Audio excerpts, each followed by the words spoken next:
ओं नमो भगवते वासुदेवाय। ओं शुक्लांबरधरं विष्णुं शशिवर्णं चतुर्भुजं प्रसन्नं वदनं ध्यायेत् सर्वविघ्नोपशान्तये। नारायणं नमस्कृतं नरं चैव नरोत्तमं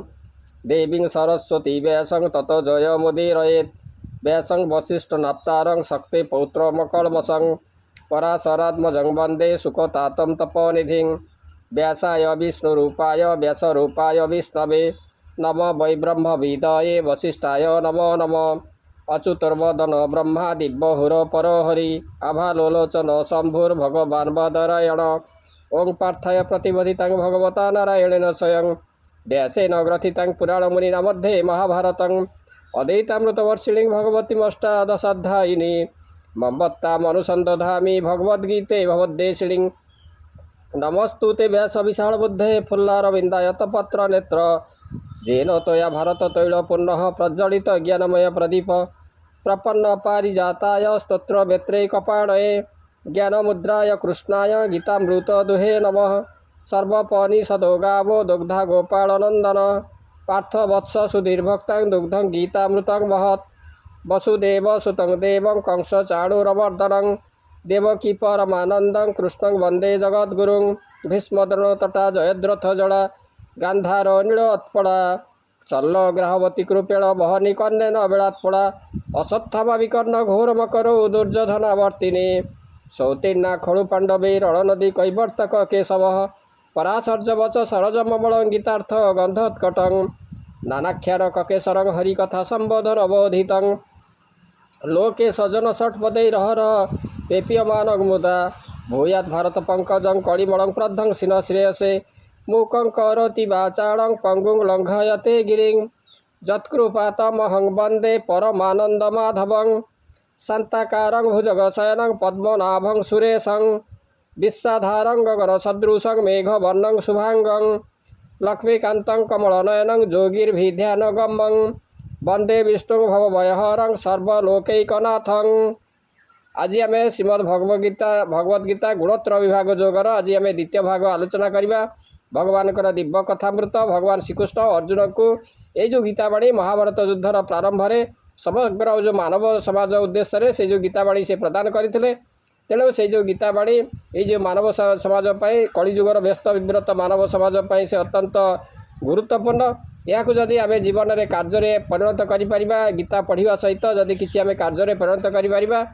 ताहले भगवान निश्चित भाव में संतुष्ट हे आमर कल्याण हे। तेणु गुणोत्तर विभाग जहाँकि चतुर्दश अध्याय तार द्वितीय भाग आम देखा। अप्रकाश प्रवृत्तिश्च प्रमादो मोहेव च अप्रकाश प्रवृत्तिश्च प्रमादो मोहेव च तमस्येतानि जायन्ते विवृधे कुरुनन्दन यदा सत्ये प्रवृद्धे तु प्रलये जाति देहभूत तदत्तमविदांगलोका नमलान् प्रतिपद्यते। तमगुण बढ़िले विवेक वृद्धि नाश हुए मोह प्रमादी जन्म हुए सत्वगुण वृद्धि बेले देह त्याग कले से उत्तम स्थान अथवा हिरण्य गर्भ प्राप्त हुए। हे कुरुनंदन तु शुण जेबे बढ़ई गुण तम जेबे बढ़ई तम गुण विवेक बुद्धि नाश जाई प्रमाद मोह दिजन्माई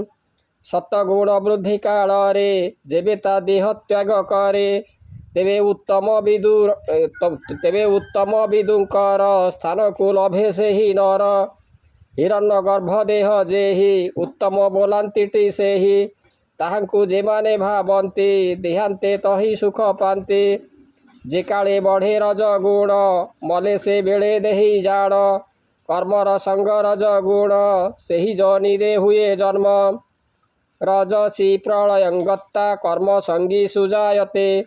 तथा प्रलीनस्तमसी मूढ़ जोनि सुजायते कर्मण सुकृत स्वाहु सात्विकं निर्मलं फलं रजसस्तु फलं दुःखम् अज्ञानं तमसः फलं। रजगुण बढ़िया बेले देही मले कर्म भूमि को आसी नानादि क्लेश लाभ करे और तमगुण बढ़िया बेले मले पशु पक्षी कीटादि जनि रे जन्म लाभ करे। सात्विक राजस तामस यांकर कर्मर फलाफल यही तामस कर्म रे समस्ते अज्ञानी हुअन्ति। रजर लक्षण एमंत जीव को करे कर्मासक्त सत्कर्मे मति जार थाई उत्तम जोनि से लभई असत्कर्म रे थिले मन लभई मंद जोनि जान जे काले तम वृद्धि हुए से काले जेबे जीव जाए पशु पक्षी पतंग वृक्ष जोनि से लभई प्रत्यक्ष सात्विक राजस तामस इहांक कर्मर विशेष सात्विक कर्म फल सुख राजस कर्म फल दुख तामस रे जे कर्म फल अज्ञानी हुअन्ति सकल सत्ता संजायते ज्ञानं रजसो लोभयेव च प्रमादो मोह तमस भवतो ज्ञानमयेव च सत्वगुणरू ज्ञान जन्म होई निर्मल सुख शांति मिले रजगुणरू लोभ जात होई क्रमे ताहा बड़ दुख दिए तमरु मिथ्या प्रमाद जात होई नानादि असत्कर्म जन्म मरण कष्ट भोगुए और कीटादि नाना जोनि रे जन्म होता है सात्विक सत्य पथे चढ़े निर्मल सुख शांति मिले राजस पापर मिश्रित अल्प सुख दुख अधिक तामसे अज्ञान बढ़ई केवल दुख भोगे से ही सत्यरु ज्ञान जनमयी निर्मल सुख शांति पाई रजरु लोभ जात होई बढ़ीण दुख से यदि प्रमाद मोह मिथ्या ज्ञान तमरु जन्मंती ये मान भव बंधने पड़ी रहे जन्म मरण सहु थाए ऊर्ध्वं गच्छति सत्तस्था मध्ये तिष्ठन्ति राजसः जघन्न गुण वृत्तिस्था अधो गच्छन्ति तामसः नान्नं गुणेभ्य कर्तारं यदा द्रष्टानुपश्यति गुणेभ्यश्च परं व्यक्ति मध्वावंशोऽधिगच्छति जो माने सत्वगुणी से मले ऊर्ध्वगति करती रजगुणी मध्यस्थान रहे तमगुणी अधोगति पाए जो समय द्रष्टा ज्ञान करे गुण व्यतीत अन्न नहीं आत्मा तो निर्गुण किए कर्ता यह विवेक बुद्धि बल चिंता करी मोर ब्रह्मस्वरूप प्राप्त हुए सत्वगुण रे जे गमंती ऊर्ध्वरे गति से करती राजस मध्यस्थले रहे तामस अधोगति पाए ऊर्ध्व स्वर्गादि ब्रह्मलोक मध्य पृथ्वी मने रख अध पाताल सप्तपुर आबर शुण प्रार्थ वीर से बेले द्रष्टा करे ज्ञान गुण व्यतीत नहीं आन के पुणी कर्ता पणे थांती आत्मा तो निर्गुण अटंती विवेक बुद्धि प्रभाव रे जीव जा भावे से काल रे